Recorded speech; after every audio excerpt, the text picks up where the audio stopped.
leydi Sénégal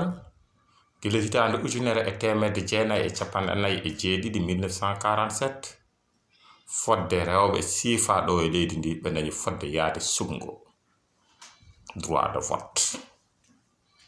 gila nden foddeji maɓɓe ene ɓeydi yaha ene yaccine nde Sénégal heɓi jeytare ndete hitaande ujunere e temedde jeenayi e capanɗe jeegom e nder suuɗu sarɗeji leydi Sénégal rewɓe naati hen en keɓino ɗo Caroline Faye caggal muɗum en keɓi ɗo ene debbo mo gandanɗa wiyete ko Aram Dieng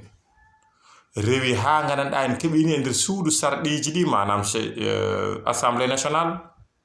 debbo woni gardiɗo suudu sarɗiji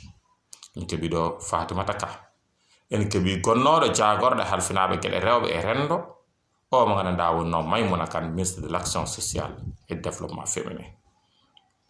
on debbo kadi woni no gardiɗo suudu sarɗiji leydi Sénégal caggal nde kadi woni jagorɗo haɗani ɗo ina yaccine ɗum koto banggal jagorɗe ɗe to ndenne de hande en jogui rewɓe dadiɓe eɗen jogui rewɓe koninkoɓe ɓuuri hewde e janguinirɗe leydi Sénégal ko rewɓe ndeke noon gollirɗe kewɗe e nder janguirɗe Sénégal kadi ko rewɓe gardi ɗumen e nder gollirɗe kewɗe kadi rewɓe en gardi ɗumen nden noon ko yo Allah yaw ɓeyda kono wonko wona e dow mum